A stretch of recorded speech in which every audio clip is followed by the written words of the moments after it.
বেগুন যারা খেতে পারে না তাদেরকে যদি এইভাবে বেগুন দিয়ে মাছ রান্না করে খাওয়ান তাহলে আমি 100% গ্যারান্টি দিয়ে বলতে পারতেছি যে বেগুন দিয়ে তারা তরকারি একবার না বারবার রান্না করে খাবে, এত মজার হয়। আমার বড় ভাই কিন্তু বেগুন পছন্দ করে না, ছোট ভাইয়ের আবার প্রচুর পছন্দ বেগুন।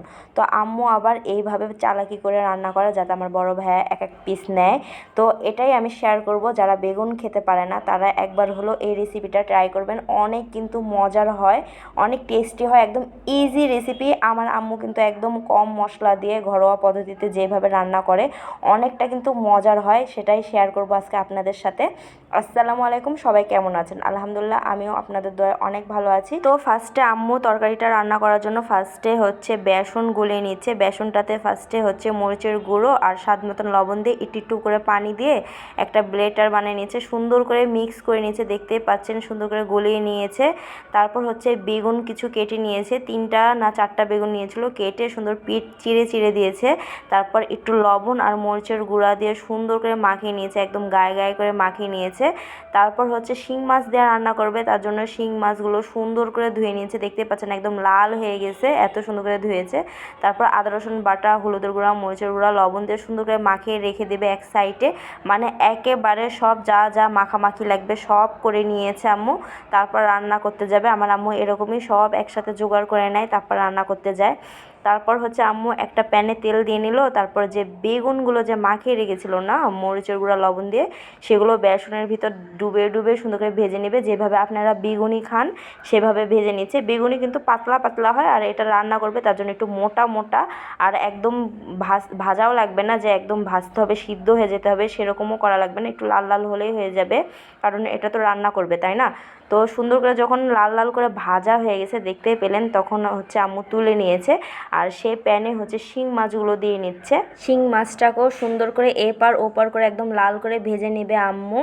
ভেজে নেওয়ার পর সুন্দর করে তুলে নিবে। তারপর হচ্ছে আম্মু হচ্ছে কিছু আলু কেটে রেখেছিলো লম্বা লম্বা করে, আলুটাকেও হচ্ছে মরিচের গুঁড়া, হলুদ আর লবণ দিয়ে সুন্দর করে মাখিয়ে রেখেছিলো, সেটা আমি ভিডিও করতে ভুলে গেছি। তো মাছগুলো আম্মু ভেজে নিয়েছে অর্ধেক ফার্স্টে, তারপর বাকি অর্ধেকও দিয়ে সুন্দর করে কড়া করে একদম ভেজে নিয়েছে। তারপর যে আলু মাখিয়ে রেখেছিলো সে আলুগুলো দিয়ে নিল, আলুটাও এখন সুন্দর করে ভেজে নেবে। তরকারি যদি ভেজে রান্না করা হয় কিন্তু অনেক মজার হয়, কষায় রান্না করলে এক স্বাদ, আর ভেজে একদিন রান্না করে খেয়ে দেখেন, এটা কিন্তু আরও বেশি দ্বিগুণ স্বাদ। তো যাই হোক, রান্না করার জন্য আম্মু আরেকটা প্যান বসে নিয়েছে, তারপর হচ্ছে একটু তেল দিয়ে নিয়েছে, তারপর 2টা তেজপাতা সুন্দর করে ছিঁড়ে দিয়েছে, তারপর 2টা শুকনো মরিচও সুন্দর করে ছিঁড়ে দিয়েছে। তারপর ফার্স্টে ওগুলোকে ভেজেছে, তারপর পেঁয়াজ কুচি কাঁচামরিচ কুচি দিয়ে নিল। পেঁয়াজ কাঁচামরিচ কুচি সবগুলো এখন সুন্দর করে ভালো করে ভেজে নিয়েছে যতক্ষণ না লাল হচ্ছে। যখন ভাজা হয়ে গেছে সে পর্যায়ে আদা রসুনের পেস্ট দিয়ে নিল, দিয়ে সুন্দর করে ভেজে নিচ্ছে যাতে কাঁচা গন্ধ চলে যায়। তারপর পানি দিয়ে নিল যাতে পুড়ে না যায়। তারপর এখন সব মশলাগুলো অ্যাড করবে। আমার আম্মু কিন্তু কোনো বেশি মশলা দেয় না, একদম অল্প অল্প দিয়ে রান্না করে, কিন্তু অনেক স্বাদ হয়। ওরকম স্বাদ আমরা আনতেই পারি না, এত সুন্দর করে রান্না করি এত কিছু দিয়ে, তাও পারি না। আম্মুর হাতের রান্না আর কি অমৃত লাগে আমার কাছে। তো আম্মু স্বাদ মতন লবণ দেওয়ার পর হলুদের গুঁড়া, মরিচের গুঁড়া, ধনিয়ার গুঁড়া দিয়ে সুন্দর করে মশলাটাকে কষিয়ে নিয়েছে। তারপর হচ্ছে আবার একটু ঢেকে দিয়েছে, ঢেকে দিয়ে কষিয়ে নিচ্ছে যাতে মশলাটা আরও ভালো করে কষানো হয়। তারপর হচ্ছে আম্মু যে ভেজে রেখেছিল না আলুগুলা, সে আলুগুলা দিয়ে আবার কষিয়ে নেবে সুন্দর করে, নাড়াচাড়া করে একটু পানি দিয়ে ঢেকে দেবে যাতে আলুটা সুন্দরভাবে কষে যায়। তো আম্মু রান্না করতে পারে না, কারণ আম্মু হচ্ছে চোখে কম দেখতে পায়, অনেকটা সমস্যা হয়। আম্মু যদি বেশি তাকিয়ে থাকে বা রান্না করতে যায় আম্মুর অনেক প্রবলেম হয়, তার জন্য আম্মুর পাশে দাঁড়িয়ে থাকতে হয়। অনেক সময় তো খেতে মন চায়, আমরা ছেলে পেলে মানুষ কী করবো, আম্মুরও হাতে রান্না খেতে মন চায়, তখন আম্মুদেরকে জোর করে বললে তখন আম্মু রান্না করে, না হলে কিন্তু বেশিরভাগ রান্নাতে আমাকে আমার ভাবিকেই দেখতে পান, কারণ আম্মু রান্নাই করে না। তো যাই হোক, আলুগুলো কষানোর পর উপর দিয়ে সে বেগুন যে ভেজে রেখেছিলো সেই বেগুন আর মাছ ভাজাগুলো দিয়ে নিয়েছে। তারপর উপর দিয়ে আম্মু পানি দিয়ে নেবে, যতটুকু দরকার ঝোল রাখার ততটুকু পানি দিয়ে নেবে।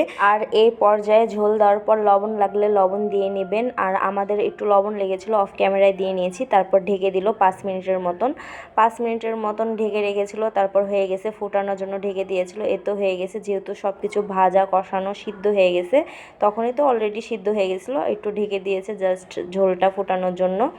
তো এবার আম্মু নামিয়ে ফেললো, হয়ে গেছে আমাদের মজার বেগুন আলু শিং মাছের তরকারিটা। তারপর উপর দিয়ে ভাজা জিরার গুঁড়ো দিয়ে নিয়েছে যাতে স্বাদটা আরও বেড়ে যায় আর সুন্দর একটা সেন্ট বার হয়। দেখতেই পাচ্ছেন কতটা লোভনীয় হয়েছে আর এত মজা লাগছে তরকারিটা খেতে। দেখতে যেমন সুন্দর, মাশাল্লাহ খেতেও অনেক মজার হয়েছিল।